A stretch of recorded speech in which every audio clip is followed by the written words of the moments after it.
Next क्या है आपका मोड। अभी तक आपने मीन पढ़ लिया, अब नेक्स्ट है मोड। मोड क्या होती है, किस चीज को हम मोड बोलेंगे, जो फिगर सबसे ज्यादा बार आती है।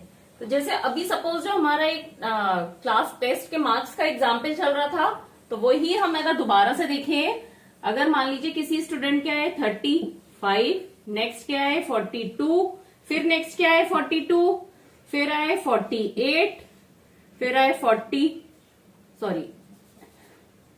49, फिर किसी के आए 60, फिर एक और के 60 आ गए, फिर एक और के 60 आ गए, फिर 75, फिर 85। सपोज ये क्लास टेस्ट में 10 बच्चों के मार्क्स आए।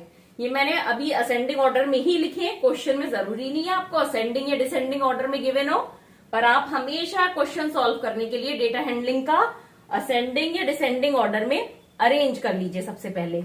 अब हम देखते हैं मोड क्या होता है। मीन तो आपने देखा था, मीन निकालने के लिए इन सबका ऐड करेंगे और 10 से डिवाइड कर देंगे तो एवरेज या अरिथमेटिक मीन पता चलेगा। अब नेक्स्ट है मोड।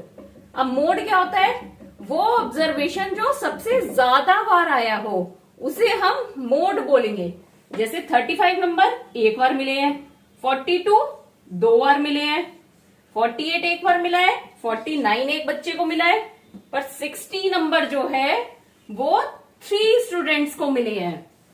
75 भी एक को और 85 भी एक को मिले हैं। मतलब सबसे ज्यादा 10 में से 3 बच्चों को 60 मार्क्स मिले हैं। तो यहां पे मोड क्या हो गया 60, क्योंकि 60 जो है वो सबसे ज्यादा बच्चों को मिले हैं कंपैरेटिव टू अदर नंबर्स। तो इस क्वेश्चन में मोड इज 60।